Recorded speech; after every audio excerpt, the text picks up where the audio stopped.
I will show you how the typing app works. As you can see, the app's name is Typing App. The users can use this typing app to improve their typing speed.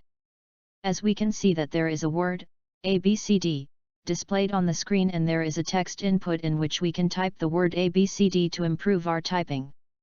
The app also has the option to click on the next button to change the word ABCD displayed on the screen to a jumbled word so that you can practice typing for different types of jumbled words. Before we start coding, let's walk through all the elements on the screen and get an idea of the IDs of each one of them. Elements present on the screen. First is, label IDs on the app screen are, label 1, which is the ID for the typing app. Text label N is used to display the app name. Second, is totype, which is the ID for the label that displays the word the user needs to type. Third, there's only one button ID on the app screen, which is the next button. Its ID is next. There's only one text input on the app screen, in which the user will do the typing practice. Its ID is type here. The type here in the text input is the placeholder. Now let's learn how to extract a substring from the string each time on the click of the next button. For that, you first need a string from which a substring can be extracted. So, declare a variable with the name alphabets, which stores a string of lowercase alphabets in a sequential order. Let's declare a variable with the name alphabets and initializing it to the lowercase alphabets in a sequential order.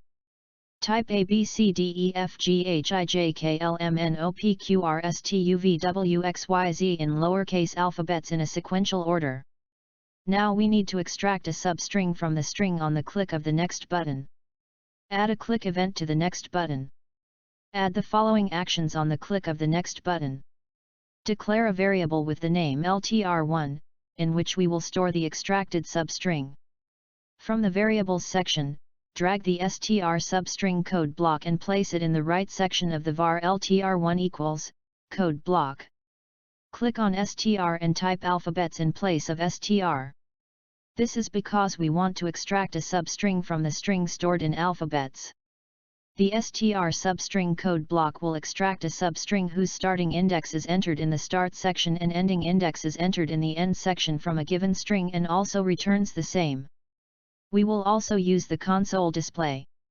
We use the console.log code block to display a variable or a string in the console display. We will learn to extract a random substring from the string each time on the click of the next button. Let's see how this is done.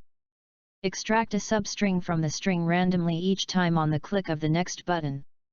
The lowest index of a substring in the ABCDEFGHIJKLMNOPQRSTUVWXYZ string is 0, which is substring A.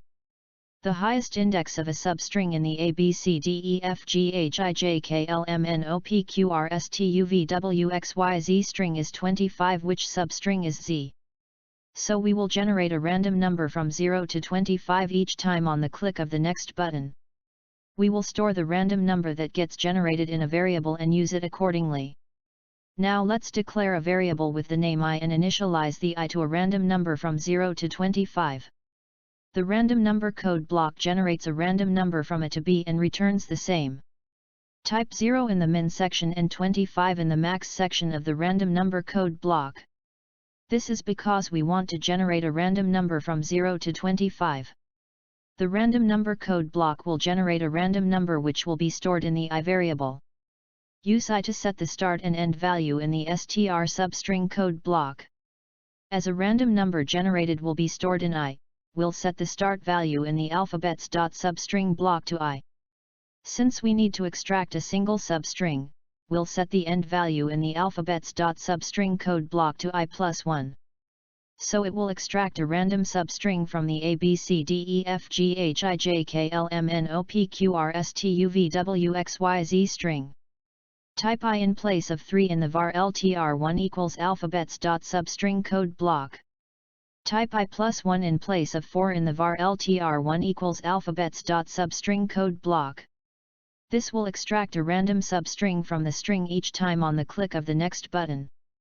We will be extracting 4 random substrings and storing them separately each time on the click of the next button.